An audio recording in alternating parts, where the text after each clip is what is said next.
తమిళనాడులో 234 నియోజకవర్గాల్లో ఎన్నికల పోలింగ్ కొనసాగుతోంది. పోలింగ్ కేంద్రాల వద్ద కట్టుదిట్టమైన భద్రతా ఏర్పాట్లు చేశారు. కేంద్ర రాష్ట్ర బలగాలు భద్రతను పర్యవేక్షిస్తున్నాయి. పోలింగ్ కేంద్రాల వద్ద 144 సెక్షన్ అమలు చేస్తున్నారు. దీనిపై మరింత సమాచారం మా ప్రతినిధి గోపీనాథ్ అందిస్తారు. ఇవాళ మొత్తం 234 నియోజకవర్గాల్లో ఎన్నికలు జరుగుతున్నాయి. ఉదయం 7 గంటల నుంచి కూడా పోలింగ్ ప్రక్రియ అనేది ప్రారంభమవడం జరిగింది. ఎక్కడా కూడా ఎటువంటి అవాంఛనీయ ఘటనలు లేకుండా ఇప్పటికే కూడా ఎన్నికల అధికారులు, పోలీసులు, కేంద్ర బలగాలు పూర్తి స్థాయిలో కూడా పోలింగ్ బూతుల వద్ద భద్రతను కట్టుదిట్టం చేస్తున్నారు. ఇప్పటికే మూడంచెల భద్రతతో పాటు 5 అంచెల భద్రత కూడా కొనసాగుతుంది. ఎటువంటి అవాంఛనీయ ఘటనలు లేకుండా ప్రశాంతంగా ఓటర్లందరూ కూడా ఓటు హక్కు వినియోగించుకోవడానికి అన్ని రకాల జాగ్రత్తలు తీసుకోవడం జరిగింది. సో మొత్తం మీద మనం తిరుత్తణిలో ఉన్నాం, తమిళనాడులోని తిరుత్తణిలో ఉన్నాం. ఇక్కడ ఒక స్కూల్లో ఏర్పాటు చేసినటువంటి ఏదైతే ఎన్నికల పోలింగ్ ప్రక్రియ సరళి ఒకసారి మనం చూడొచ్చు. మహిళలు కావచ్చు, అదేవిధంగానే ఓటర్లు కావచ్చు, ఇట్లా వీళ్ళు అందరూ కూడా పెద్ద ఎత్తున ఓటర్ స్లిప్స్ అన్నింటినీ కూడా తీసుకొని వచ్చి ఇక్కడ వాళ్ళ ఓటు హక్కును వినియోగించుకోవడానికి అందరూ కూడా క్యూ లైన్లో ఉంటున్నటువంటి పరిస్థితి మనం చూడొచ్చు. మనం రాష్ట్ర వ్యాప్తంగా ఒకసారి పరిశీలిస్తే ఇప్పటికే కూడా కొంతమంది రాజకీయ ప్రముఖులతో పాటు అదేవిధంగానే సినీ ప్రముఖులు, అదేవిధంగానే చాలామంది వాళ్ళ పోలింగ్ బూత్ల వద్దకు వెళ్ళి అక్కడ ఓటు హక్కును వినియోగించుకుంటున్నారు. ఎక్కడా కూడా ఎటువంటి ఇప్పటికే సినీ నటుడు రజనీకాంత్ ఓటు హక్కును వినియోగించుకోవడం జరిగింది. అదేవిధంగానే అన్నాడీఎంకే పార్టీకి సంబంధించి పళనిస్వామి ఓటు హక్కు వినియోగించుకున్నారు. అదేవిధంగా మరికొంతమంది పార్టీలకు సంబంధించినటువంటి అధినేతలు ఇప్పటికే వాళ్ళ ఓటు హక్కును వినియోగించుకోవడం జరిగింది.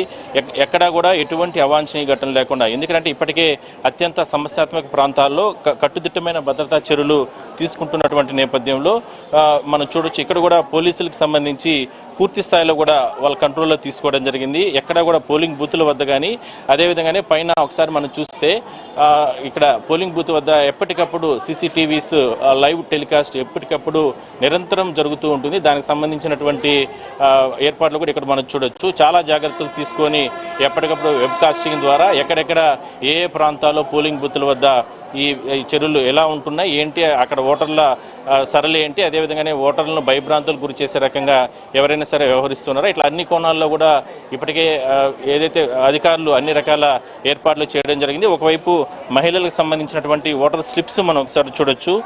ఓటర్ స్లిప్స్ ఇవన్నీ కూడా ఓటర్ స్లిప్స్ ముందుగానే ఇస్తారు. దాని తర్వాత వాళ్ళకి సంబంధించిన ఓటర్ కార్డు, ఆధార్ కార్డు ఇవన్నీ కూడా తీసుకొని వీళ్ళు వాళ్ళ ఓటు హక్కు వినియోగించుకోవడానికి క్యూ లైన్లోకి రావడం జరిగింది. సో అందరూ కూడా ఓటర్ స్లిప్స్ పెట్టుకున్నారు. మనం చూడొచ్చు ఇక్కడ ఎక్కడా కూడా ఏ ఇబ్బందులు లేకుండా కూడా ఓటర్ స్లిప్స్ అన్నింటినీ కూడా పెట్టుకొని వీళ్ళు క్యూ లైన్లో నిలబడుకున్నారు. అంటే ఎండ తీవ్రత ఉంటుంది, అదేవిధంగానే చాలా రకాల ఇబ్బందులు ఉన్నటువంటి నేపథ్యంలో మహిళలకు సంబంధించి కావచ్చు ఒక లైన్ ఏర్పాటు చేశారు. అదేవిధంగానే ఇటు సైడ్ పురుషులకు సంబంధించినటువంటి ఒక క్యూ లైన్ కూడా ఏర్పాట్లు చేయడం జరిగింది. అందరూ కూడా ఓటర్ స్లిప్స్ పెట్టుకున్నారు. అదేవిధంగానే చెప్పండి ఎట్లా సార్ ఏర్పాట్స్ ఎలా ఉన్నాయి? బాగా ఉన్నాయి, సూపర్గా ఉంది. ఏమేమి తీసుకెళ్తున్నారు సార్ లోపలికి? Voter ID, voter slip, Aadhaar card తీసుకుని వెళ్తా ఉన్నాం. Aadhaar card, voter ID, slip బాగుండే. బాగా ఇప్పుడు లేదు எப்போ బాగా మంచిగా சேஃப்டி தமிழில் கூட பேசலாமா? அதெல்லாம் எப்போ பாதுகாப்பெல்லாம் நல்லா இருக்குது. அதெல்லாம் ஒன்றும் பிரச்சனை இல்லை. எப்போ డిసిప్లైనా నల్లా నడక ఎప్పుడు జగడాలు అది ఇది ఏం జరగలేదు. ఇక్కడ ఎప్పుడు బాగుంటుంది, అంతా ఒకేది కొంటాం சார். எந்த இதுவும் பிரச்சனை இல்லாமல் நல்லபடியாக அமைதியாக நடத்துவாங்க சார். இங்கே நல்லபடியாக நடத்துறதுக்கு நாங்கள் அமைதியாக வரிசையில் இருந்து ஓட்டு போடுறது வந்திருக்கோம். காலையிலே வரணும், காலையிலே வந்து எல்லாருமே அவங்க ஓட்டை போடணும். సో మొత్తం మీద వీళ్ళు చూడొచ్చు.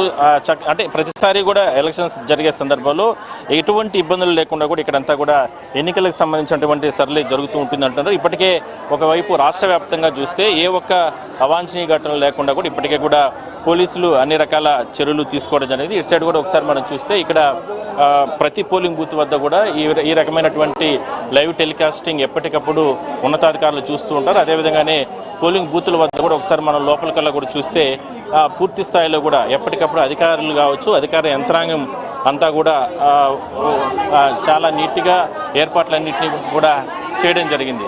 సో ఒకవైపు లోపలికి వెళ్ళే సందర్భంలో పురుషులను ఒకవైపు, అదేవిధంగానే మహిళా ఓటర్లను ఒకవైపు పూర్తి స్థాయిలో కూడా ఇక్కడంతా కూడా నీట్గా ఒక్కొక్కరిని వాళ్ళొక ఐడి కార్డు తీసుకొని దానికి తగ్గట్టుగా వీళ్ళందరినీ కూడా పంపిస్తున్నారు.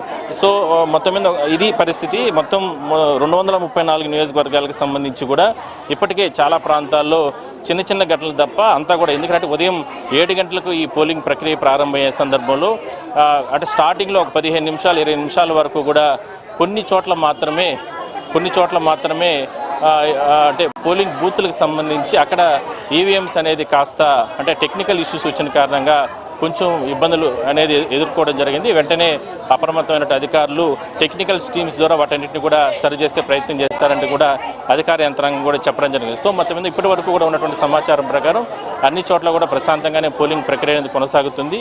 అయితే ఇవాళ సాయంత్రం వరకు కూడా అన్ని ప్రాంతాల్లో కూడా పోలింగ్ పూర్తి స్థాయిలో కూడా నిర్వహించి అంటే అధికారులు ఒకటే చెప్తున్నారు, ప్రశాంతంగా ఓటర్లు వచ్చి మీ ఓటు హక్కును వినియోగించుకోండి, ఎవరు కూడా ప్రలోభాలకు గురి చేసినా వాళ్ళపైన మాత్రం కఠిన చర్యలు తీసుకుంటామంటూ కూడా ఇప్పటికే కూడా అధికార యంత్రాంగం చెప్పడం జరిగింది. సో ఆ రకంగానే ఒకవైపు కేంద్ర బలగాలు, ఒకవైపు రాష్ట్ర బలగాలతో పూర్తి స్థాయిలో కూడా కట్టుదిట్టమైన భద్రతల మధ్యన ఈ రకమైనటువంటి అంటే పోలింగ్ అనేది జరుగుతుంది తమిళనాడు పూర్తిగా.